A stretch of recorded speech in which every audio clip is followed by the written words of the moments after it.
Okay, so for the last little section of today's show, perhaps I would run through some of the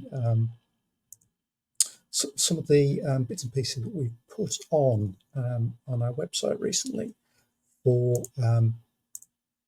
case law. So let me just share my screen there. So this is our Foundation's website in its resplendent green. So if you go into the library section, so you can either click on the library, it brings up this hover menu, so the case laws there, or if you click through to the library itself, get a kind of full page with all the links to all the bits. So it's this DFG case law section which is new, but I'm going to go through this afternoon. So quick disclaimer: this isn't legal advice. This is just our I suppose kind of interpretation of what the case law says. And there have been 6 cases that have been to the High Court in one way or another that have application to kind of DFG process or kind of DFG things that you need to know about. So I'll just run through those quickly in terms of date order. So we'll start back in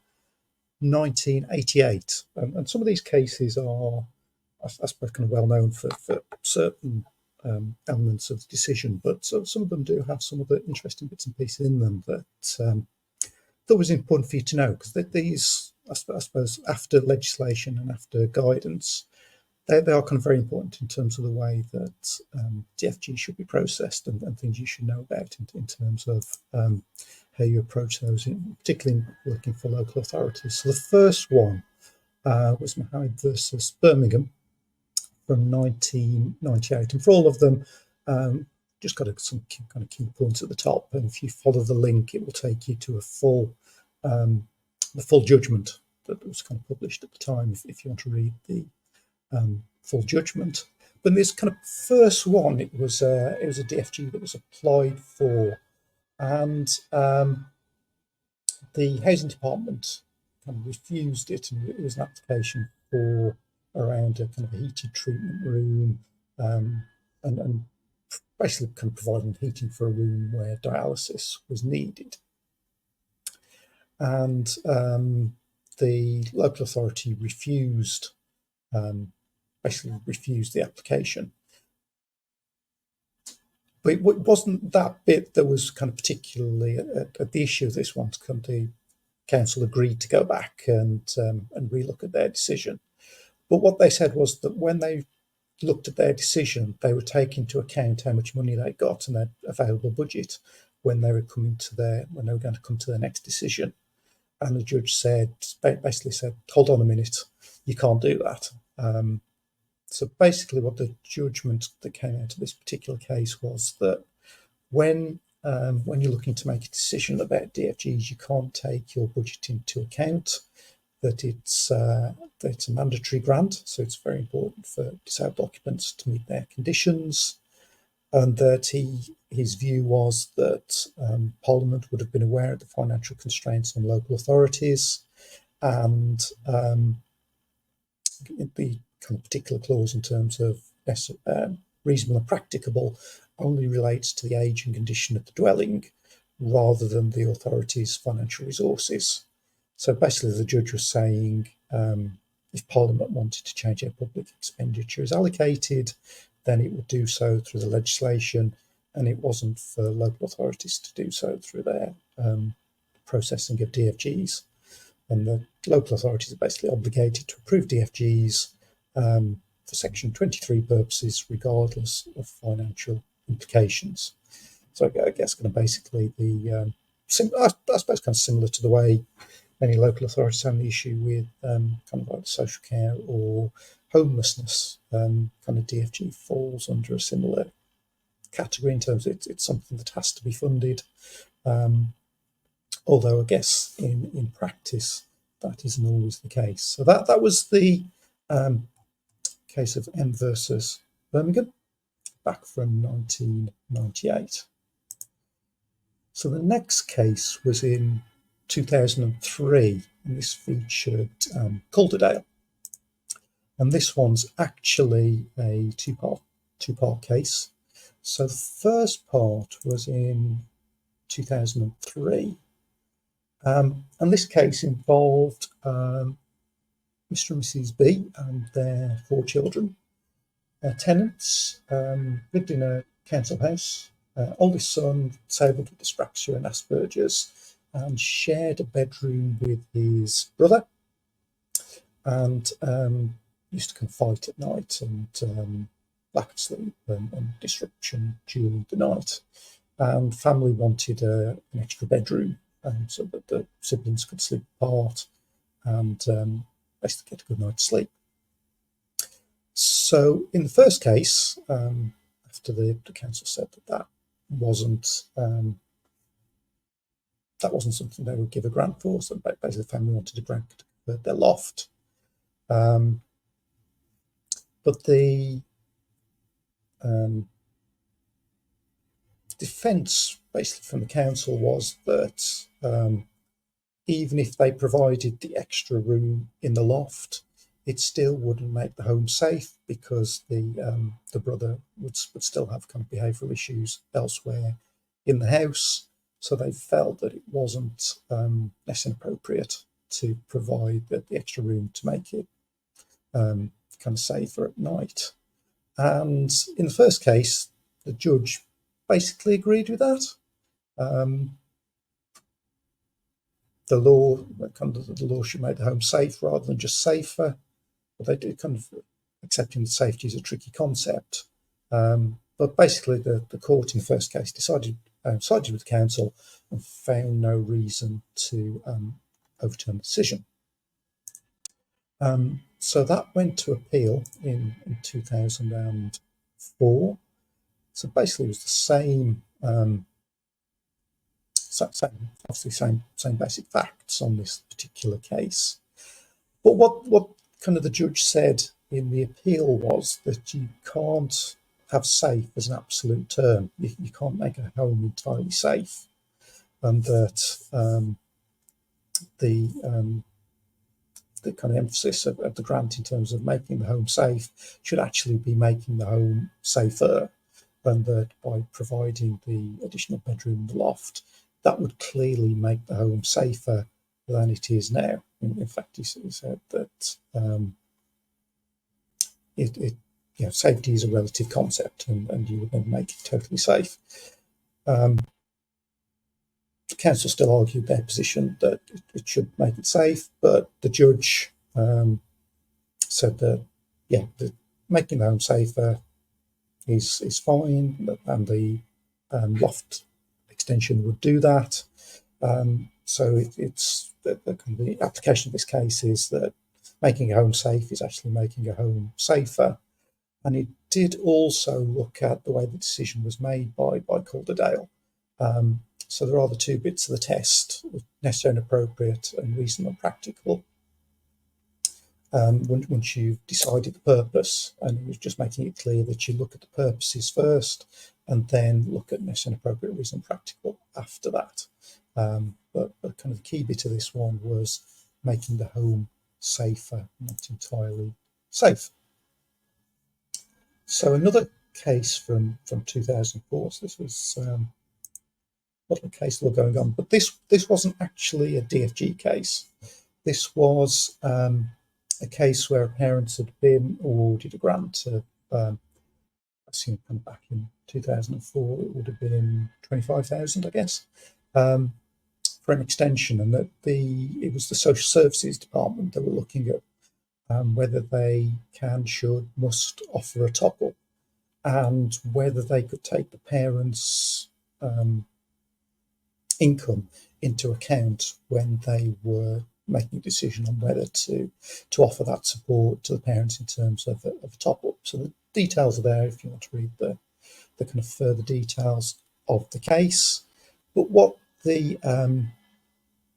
basically what the decision came to at the end of it was that yes, that there are duties under the Chronically Sick and Disabled Persons Act and the Children Act for authorities to provide kind of top-ups for adaptations, but they can take into account the parents' financial resources when they're making their decisions.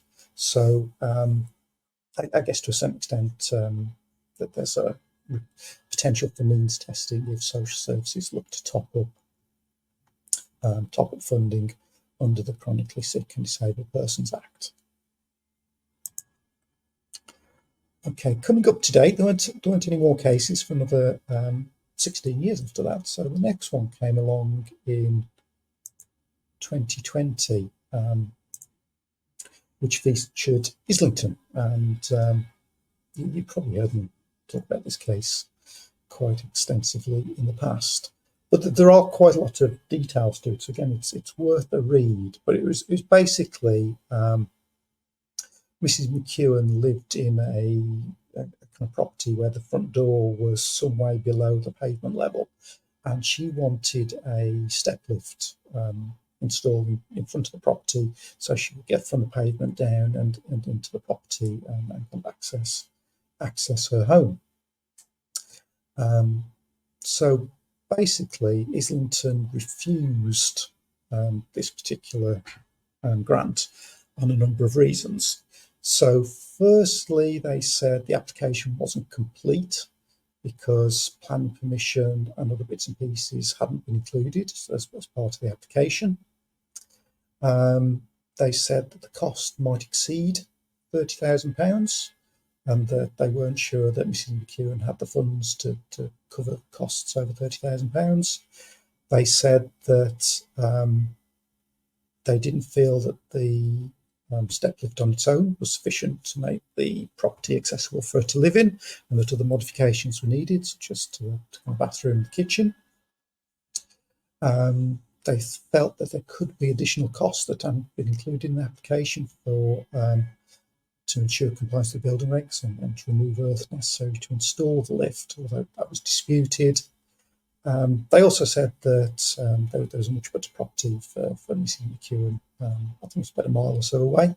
It would be much better for her to move to, so she wouldn't need to move. And I suppose in terms of no blind check, they were concerned that this is going to be quite an expensive job and that Mrs. McEwen wouldn't have the costs to contribute towards it. So the judge went through all of that, and some of this I think is slightly difficult in terms of the way that Islington, in my opinion, is they didn't put up a great defence to this particular case, but we are where we are. So the claimant argued that their application didn't cover every single cost, but they kind of felt that that those are their responsibilities anyway. So it's no not reason for them to be rejected. They felt that they should be able to choose which adaptations that they wanted without having to do everything that was possible. That they would have to comply with building regs, so not having it to that point should be a reason for denying the grant, and that they felt that the council hadn't really investigated whether they got the extra money or not, and it wasn't really their concern, and they definitely didn't want to move. So what the judge said was that, and this is probably the kind of the key bit, is that when you're looking at the different purposes for which a grant must be approved, you must only really focus on that particular purpose. So in this case, the purpose was gaining access to the property through the step lift outside the property, and that even though Mrs. McEwen may not be able to use the kitchen or the bathroom or other aspects of the property, the judge said that wasn't applicable to making the decision about the step lift. I'm not sure I agree with the next bit in terms of judge pointed out that planning permission structural surveys could be handled as preliminary or ancillary charges. There's other preliminary and ancillary charges, such as the getting quotes off the builders and things like that, which you would need to do to put in a grant application. So I'm not quite sure that actually followed, but that's what the judge said in the judgment. Also said that an applicant could put in an application up to £30,000, then it was up to them to find the rest of the money if it costs more than that. If you think that they can't afford it, that's not a valid reason to reject a DFG.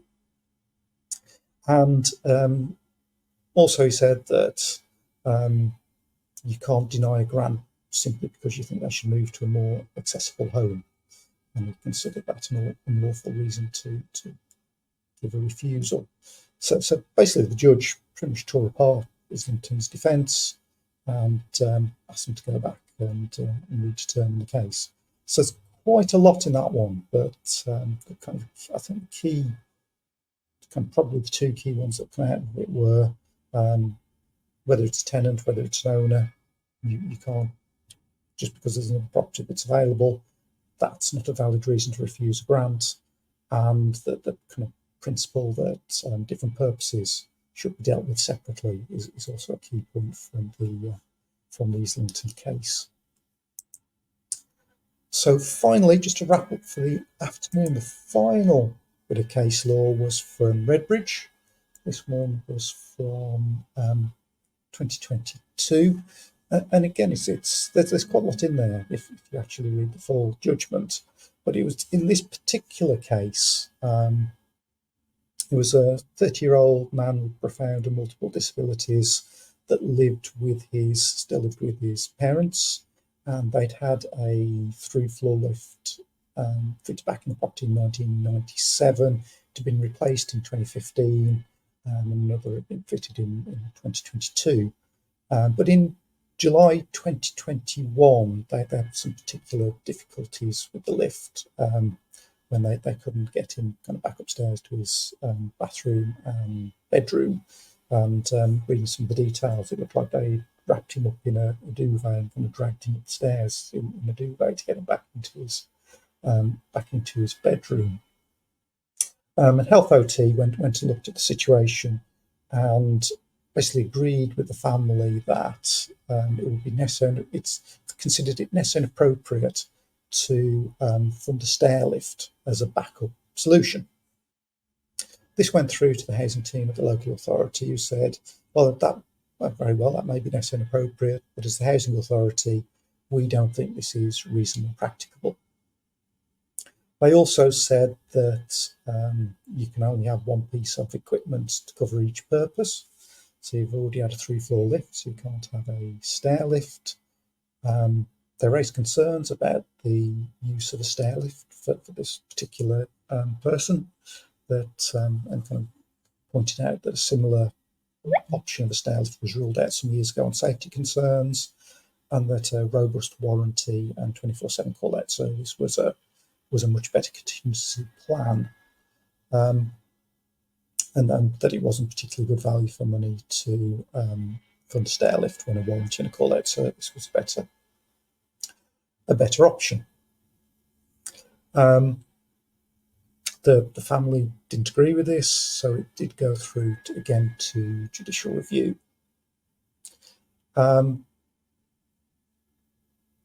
So the judge made a few comments or kind of judgments on this particular case. Firstly, that the purpose the grant for the stair lift was being made was to make the dwelling safe or safer, as we saw on the earlier case, not providing access to a bedroom or bathroom, which was the purpose of the through-floor lift. So he kind of batted back the option that you can only have one piece of equipment per purpose. But the main bit was around this kind of necessary and appropriate kind of part of the decision. And if it kind of just go back to the key point at the top, Redbridge stated that the role of the OT in the DFG assessment is to determine what is necessary and appropriate, and the role of the home improvement team is to determine what is reasonable and practicable. Well, as we've seen on kind of one of the previous cases, what's reasonable and practical only relates to the age and condition of the dwelling. So in this case, once the local authority had accepted the lift was necessary and appropriate, all they could refuse to under reasonable and practicable was the age and condition of the dwelling, and the age and condition of the dwelling was fine. So that kind of shot them in the foot in terms of this particular case. And what I think it really means is that that necessary and appropriate decision takes on much more significance, and it's not just the role of the OT to make that determination. It's actually the grants officer that determines what is necessary and appropriate, informed by the OT's assessment, and maybe in some cases the property, it wouldn't be reasonable and practical because the age of the condition of the property, but it is that bit around necessary and appropriate that needs to be the main driver of the decision. So that's the kind of six main cases that exist for DFGs that just rattle through them at quite some pace there, because I'm conscious of time, getting finished for 3:30, but they're all on the website now and in the library section, so well worth a read if you kind of only read the summaries, but if you've got a rainy day sometime, actually reading through the original judgments is it's very informative as well.